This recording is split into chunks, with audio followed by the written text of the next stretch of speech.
Welcome to Unapologetically Badass, the podcast for women over 40 who are done dimming their light.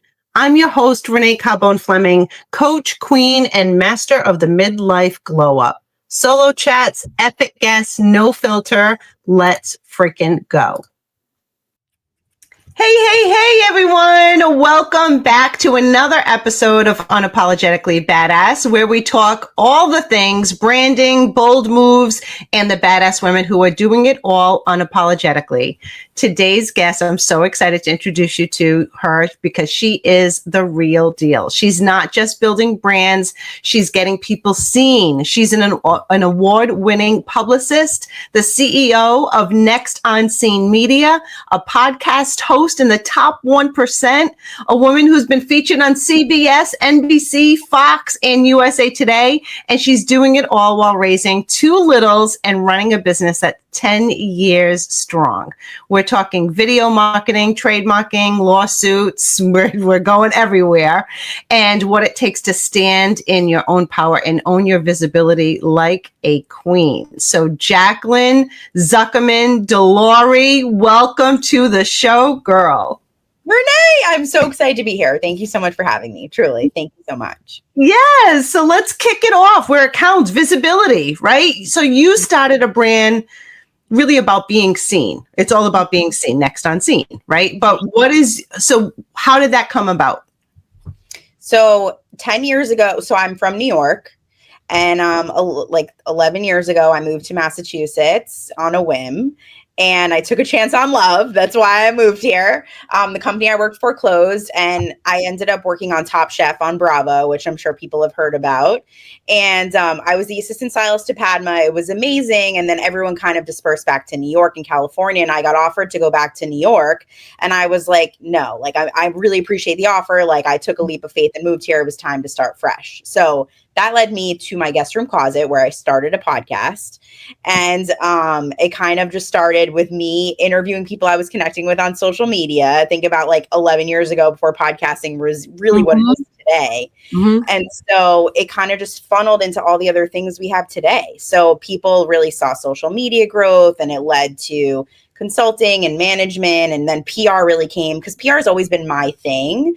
And so it really led to more media opportunities, magazine placements, TV placements, all of those things. So wow, that's it. So when you started this, what kind of, tell us about the obstacles, because we all know we go through ish, right? So what happened in the beginning and how did you overcome that?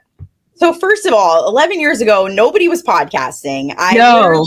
To Guitar Center. Okay. So I first started this place in Woburn, Massachusetts that had a startup podcast station, and it was great, but like I was out of money for my other job, and I was like, this is just not going to work for me. Like I need to figure out how to make money and live and survive. So I looked up more of what podcasting was, and I went to Guitar Center, and they gave me all these tools, and they were like, okay, here it is, like figure it out. And I'm like, fuck, like excuse my language, but I'm like, shit, what do I even do from here? And excuse my language, I'm kind of don't say excuse my language. This is Unapologetically Badass. We call it fucking funds. So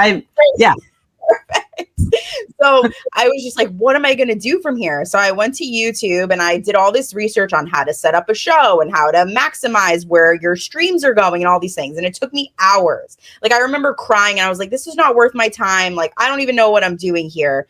And I look back today and I'm like, all of those hardships, like I teach now. I teach people how to do their shows, like, and way faster. Like I was meant to go through those hardships to speed up the process for others. And so, and all those things, even now with StreamYard or like Zoom, you get all these other video outlets, like all the other basic streamlined foundational things are still the same. So I think for me, I look back and I'm like, even though I was crying and I'm like, what am I doing this for? Like today, I'm very thankful, like I'm very thankful I went through that because podcasting is continuing to explode. Right. So many people get so many networking opportunities and media opportunities and so many things from it. So I think that was the first stepping stone for me. And I also thank podcasting because it allowed my clients and guests I was having to get more visibility opportunities. Like I would promote them on socials and then they'd get partnerships with celebrities at events because they were seeing things on my socials. And it just became like a funnel effect, So I would say that the first hiccup was clearly setting up the show.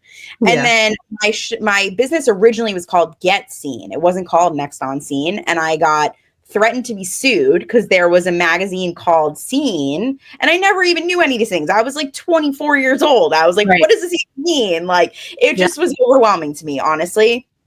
And so they had wrote me an email and said, you need to get rid of the name. Like, we have something similar. And like, you're understanding trademarking now too. Like, it is a lot. There is a lot of information there. And you have to do your research on any names that are similar to yours, even if they're not even exactly the same. Right. So it just like, I ended up having to get a trademark lawyer and having to pay all those things. And I was like, this is just like overwhelming, So I think for me, I learned a lot very early on, and now I teach it. I help people create the structures in their business. And so for me, I think that those were things that at the moment I was like, why is this happening to me? Yeah. And now I'm like, well, it was meant for a bigger purpose. So I think that those were big things that led down the foundation for what I have now. Yeah, I think we have to go through the ish. It does actually help us. It helps us to help others when, as entrepreneurs, we fail forward and we make mistakes and we learn from them. But then it's like, how can we then share that with, our community? Because if it could help somebody else to not go through the battles that we have, right? But everyone needs to. I mean, that's just life. I mean, that's what we teach our kids, right? You're going to have to go through some heartache and some hardships in order to learn from them. So exactly, but you were sued. Weren't you sued actually over a photo? Mm-hmm. So part of my ongoing journey while I was building my business. So when the Pats went to the Super Bowl, however many years ago that was, I took a picture because they've been numerous times. I think it was like the last time they went to the Super Bowl. I took a picture of somebody posted on socials of the Prudential Center that said "Go Pats." Thousands and thousands of people use that picture. They take it, they repurpose it, they post it, all the things, right? Now, I didn't know where the original source was from because where I borrowed it from had no photo credits, nothing. So I was like, oh, it'll probably be fine if I reshare it. Like, who would think anything of it, right? So first of all, you always have to give credit. That's the first thing. But even sometimes if you give credit to wherever the original came from, it's still the owner's property that they can still sue you if they didn't give you permission to share it. So fun fact for everyone to learn that even if you give credit, they could still potentially sue you if they didn't give you permission to use it. Wow. Yeah. So what did you do? Take it like a screenshot of? Totally. So somebody, a random feed, I was like, I want to, go Pats. Like, let's repurpose the content. Like, I took the picture from whatever the content was. The guy sued me and 40 other people. Oh my gosh. Yeah, it was insane. So lesson learned there. Like, you can always give credit, but like, they don't always even approve that, So that was a big lesson to learn. So what other advice do you give women? Like, well, I say women because that's kind of like our audience, to legally protect themselves, right? But still showing up online.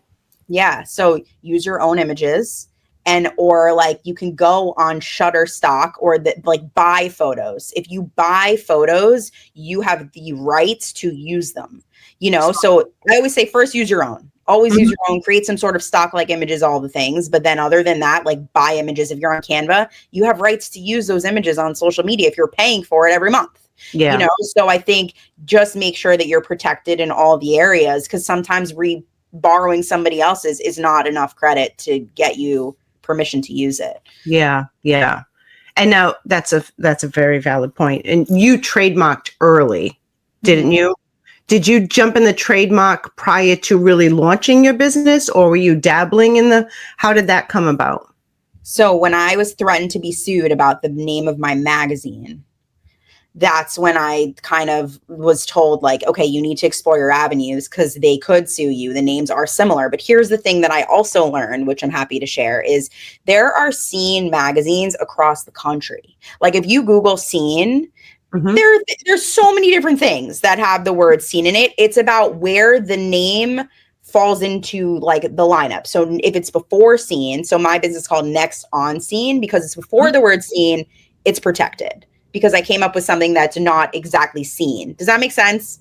It does. So it has to be like before or after, like that it doesn't like coincide with the actual base that exists by so many other people. It's like a science. And this is why you need lawyers for this shit, because it's just overwhelming, you know? Yes. It is overwhelming. And mine has been over 2 years in the making. And I'm like, I just can't believe how long my hair is just like playing its own games. No. I just can't believe how long it takes.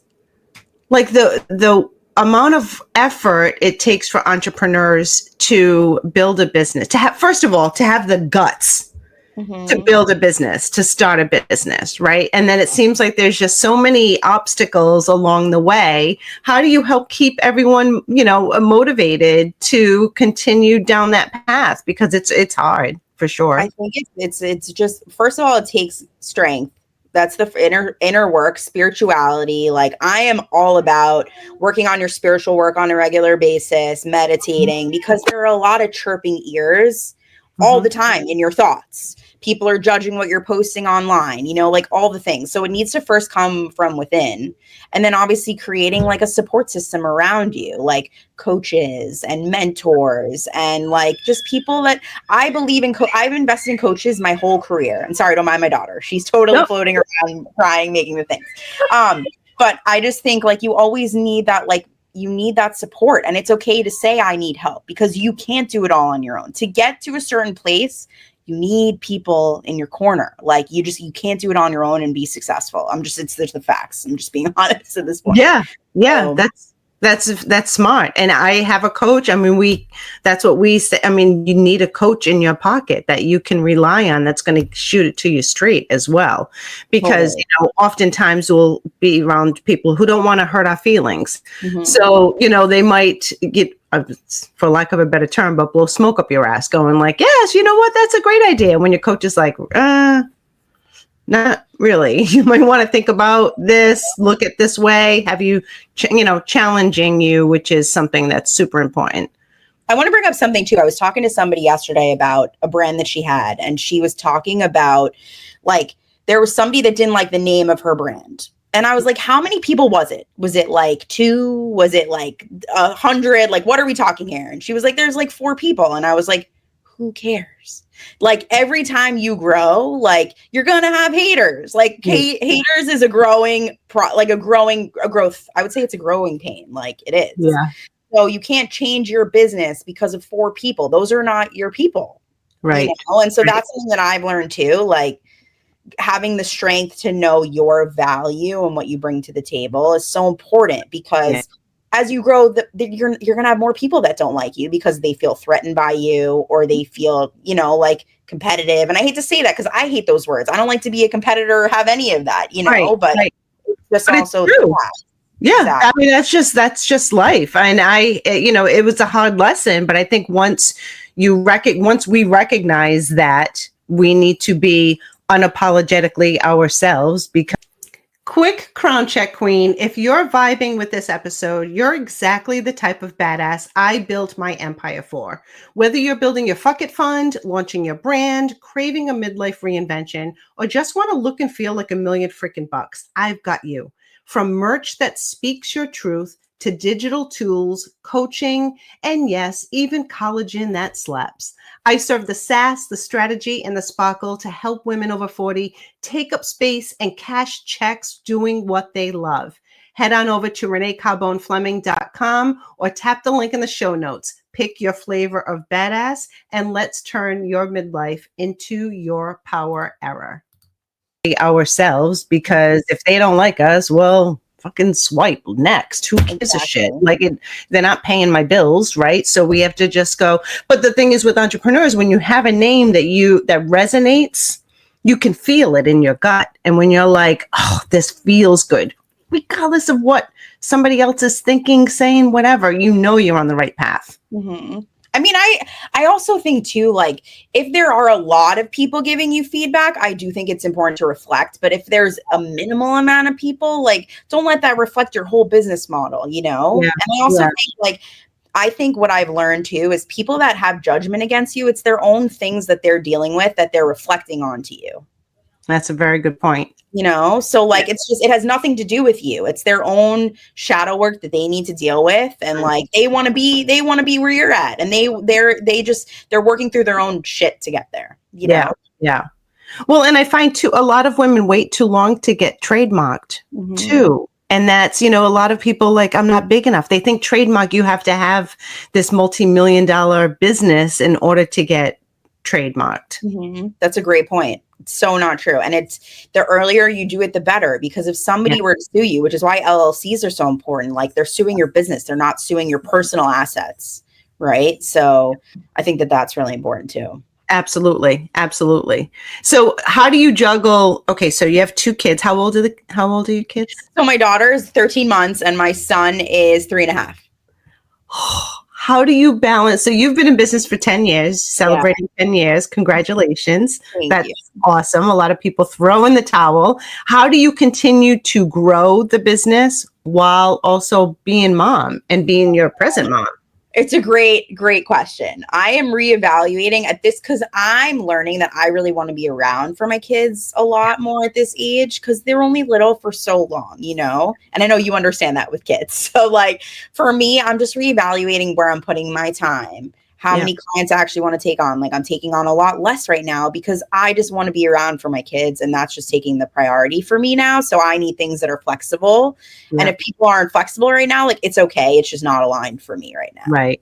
So I love that. And that's the power of being an entrepreneur. You're in the driver's seat and that's freedom. That's what, a lot of people look at starting a business or having a business and focusing on the financials. And it really isn't about that. It's about having freedom to do what you want to do when you want to do it. Totally. Yeah, I mean, the finances is a part of it, and that will dictate what you can and can't do. But it's the freedom. It's just such a great place to be.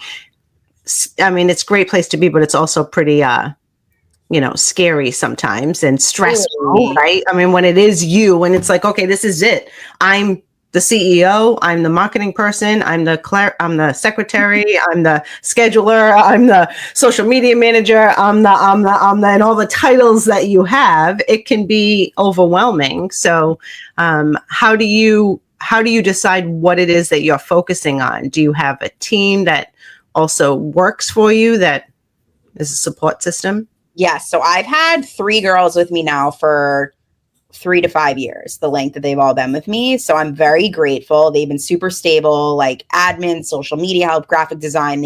One's in Portugal, one's in Chicago, one's in Florida. None of them are even local to me in Boston. Like they've just been so good. And I've been very lucky that way, So it also gives them the flexibility. Like they have other jobs, but they also have worked for me for so long. They do their work. And as long as you give them the flexibility, they're loyal and they'll do their job well, So I think that that's something that I've learned. And then obviously for events that you were a part of, you need a bigger team. So it just depends on the needs.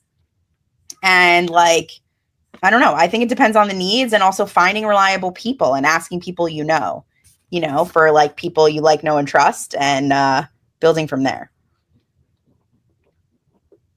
It looks like my video sometimes is going in and out, but I'm still here. I don't know why that's doing that. I think we're good now. I can see you. Totally good. I think that's, I don't know what happens with StreamYard. That's the only tool that I notice it happens. Like everything else is fine. It's not like I'm losing internet or anything. I don't know what it is with StreamYard, but so with your Next on Scene, tell the audience, like, what is it that you do? Because you have multiple branches basically within your business. So right now I'm focusing on plans. So clients come in and so it's more like a rebrand, to be honest. Like they have a business and they're looking to rebrand. So I look at their website, their email marketing, their social media presence, their, I'm trying to think. It's like literally a 10-page document where I thoroughly go through everything that they have visible, and I make a strategic suggestion on like, you're doing this, here's how to make it better. You're doing this, here are new photos to depict your bigger goals. Here are video content scripts to depict your bigger goals, because I think photo and video people are amazing. They make you look amazing, but if they're not depicting your bigger goals, you're wasting their time and you're throwing money away. So my goal is to actually get you, as the production piece of it, the content that's going to actually get you to attract those bigger opportunities, and making sure your messages is the same across everything, you know? So, because I get asked a lot, it's like, and I'm sure you have your own theories as well with clients, but I think the more places you can be, the better.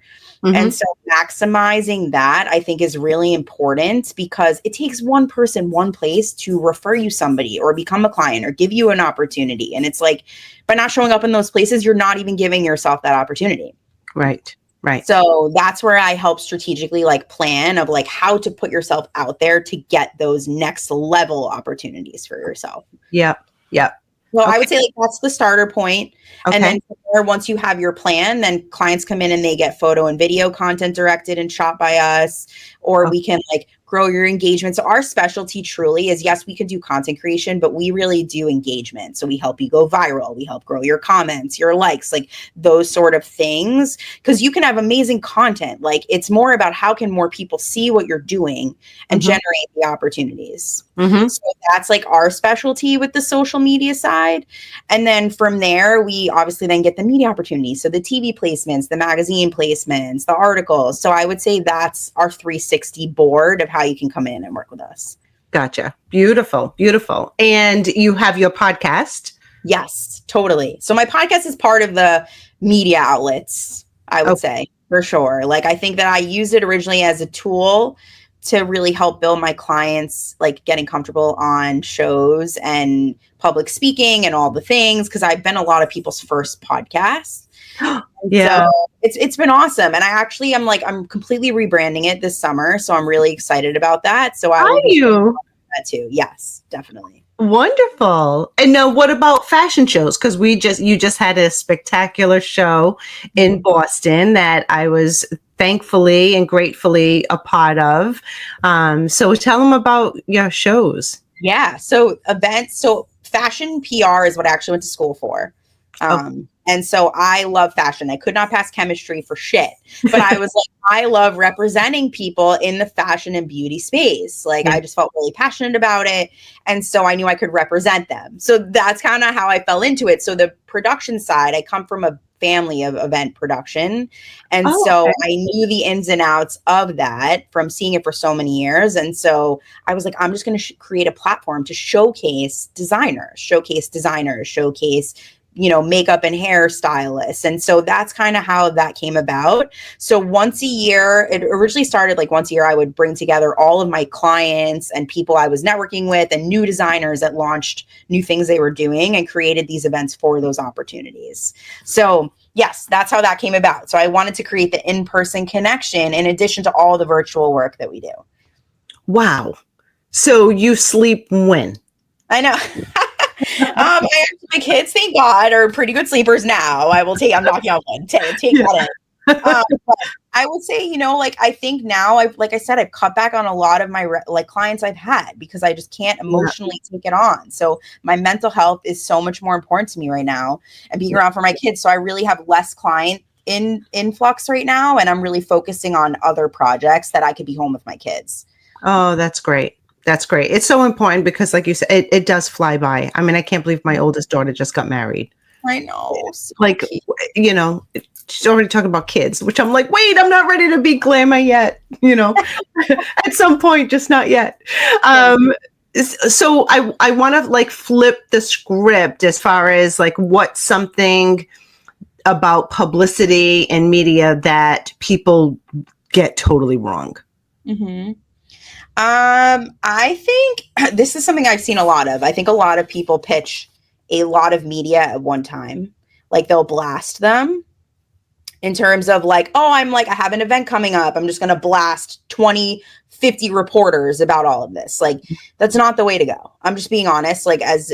Because I've been doing this for so long now, you got to do your research on the reporters. What are they covering? Is what you're emailing them about even relevant to what they talk about and what they showcase? It's very important to do that research, because you're just going to continue to get ignored and trashed in the garbage, So I think that that's something that more people need to pay attention to, because it will allow you to stand out that you did your research on them. Mm-hmm. And then they're going to notice, they're going to care, because they're going to actually say, wow, they paid attention to that article that I wrote about, or that article that I placed on TV. And like, I actually am going to give them a little bit of my time because it's relevant. So I think that that's something that a lot of people I've seen blast. And I'm like, let's stop blasting and let's actually like maximize the opportunity by really paying attention to less reporters and really doing individual outreach. Yeah. So it sounds like a lot between your personal business and how you run your business is almost like the less is more, because it's more powerful and having those interactions and the connections. Totally. Because they get thousands of emails a day, thousands. Mm-hmm. You know, and my reporters now I'm super close with, like, took me years to build those relationships, you know? So like, I think like if you really want to, if you take the time, it's like building anything in life, like relationships, like they will take care of themselves when you nurture them, treat them like real people, because that's what they want, you know? Yeah. And that's what people oftentimes miss about social media. They think that they're just going to, you know, they can post a few reels or do a few posts and they're going to go viral and people are going to be flooded to them. It's really about nurturing those relationships. Totally.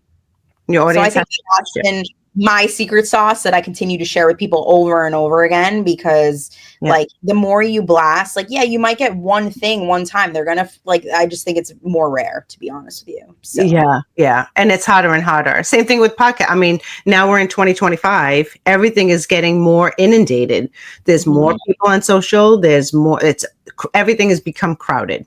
So it's, you know, how are you going to be authentic and stand out? And it's building those relationships over time. It's not, so true. Very few are an overnight success anymore. No, it's so hard to be that, you know, like it is. It's just not, there's so much opportunity out there, which is great that it gives a lot of opportunity for people, but find a way to stand out in that noise, you know? Yeah. So, I mean, I thought when I launched Badass Queen, I thought, you know, for sure, there's going to be a company that's going to be in my inbox going, Renee, I love you, Badass Queen. I'm going to pay you $20 million to buy your brand. And when that didn't happen, I was like, okay, I think I need to be a little bit more strategic on this. Right? That is the dream though. Like, and everyone deserves that. It's just, it's being strategic about it. You know? I agree. I think you're spot on about that. Yep, for sure. So we love asking our guests also, what does it mean to you about being unapologetically badass? I think I'm at a place in my life where like, if people don't like how I perceive things now, I just don't care. Like I'm firm in my statements and how I feel about things. Yeah. And like, if it's not aligned for them, it's okay. But like, it's aligned for me and I have to stick with that. So I think that's the biggest takeaway that I've learned now with having kids too. Like my tolerance is so much less. Like I'm flexible all day. You know what I'm saying? I'm flexible. I will bend over backwards for people. There comes a limit though, that when you bend too much for me and you're not accepting my boundaries, like we're done. So that's kind of my unapologetic, like I've kind of met my max capacity. You know, and I love that because oftentimes we acquiesce, whether it's clients with me, with team members, like whoever, or customers, you know, I would bend over backwards and affect my time, my schedule, my family time because of, you know, letting them control me versus me controlling my business. And that does a lot of negative, it has a negative impact on our mental health. I mean, we're just, because then we're living to work and we're not actually enjoying it. And once we recognize that, I think that's something that a lot of people don't recognize until it takes years for people to recognize that. I hope, especially women, because we tend to juggle. I'm not saying men don't, but women juggle a lot and take on that emotional stress with their family and balancing it all. So I hope that they can, you know, appreciate the takeaway of focusing on that first. And something that I'm like truthfully trying to work on now that my daughter's like over the year hump is really bringing back meditation into my regular routine, because I feel like we all need, even if it's 5 minutes, like we need that like clarity in the morning, or like before we go to bed, like to just decompress, you know? Yeah. And I think that like when we're in a good state of mind, like the people around us we're attracting and showing up for are in a good state of mind, you know? Yeah, so for sure. I teach all the time to my clients, my team. I talk about all the time. I have a miracle morning. And part of my miracle morning, I wake up, and I share this with everyone, I'll share with you. I wake up and I have a Keurig next to my bed. So total guilty pleasure of mine is having my coffee bedside. So I wake up and I immediately, my first thoughts is gratitude. And I thank God for at least 2 to 3 things that I'm grateful for that morning. And when I start that off, that just makes everything, you know, easier.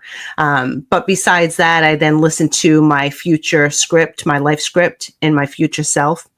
So there's that, there's meditation, there's praying, there's could be some YouTube videos to give me motivation. But that life script, once I listen to that, and you know what a life script is? Yeah. I'm all about that stuff. Yes. Yeah. Okay. So like totally, I listen to my future self as if I've already achieved all those things. For those listeners that don't understand, it's you record yourself as you've already achieved whatever goals you have and living the life that you want.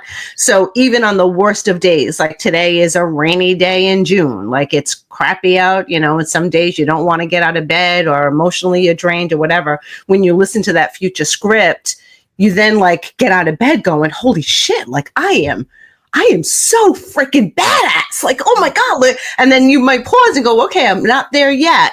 But I'll tell you, everyone, that keeps you going, because there's so many times where we want to throw in the towel. But like Jaclyn said, our mental health and meditation and doing things for ourselves is really super important, because you can't fill from an empty cup.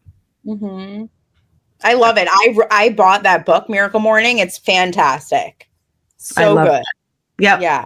I love that. So yeah, I've been doing that for a while, and like I just definitely see things have changed for sure.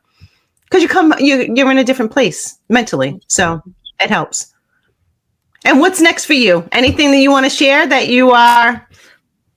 So I had briefly shared with you, I'm thinking about launching a community around fashion, beauty, and mental health. So I'm very excited to give small businesses opportunities to get some visibility within our brand. So I'm very excited about that. And that will probably be out in July at some point. And then I'm rebranding my podcast probably at the end of the summer. So I would say those are the 2 things that I'm putting a lot of focus to. Fantastic. And what kind of a client are you looking for? Anything that you want to put out there that you want people to follow you? Like, what are you looking for?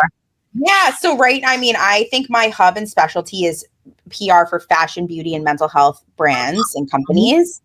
So if that aligns with you, I would love to chat at any point. My social media is at Next on Scene everywhere.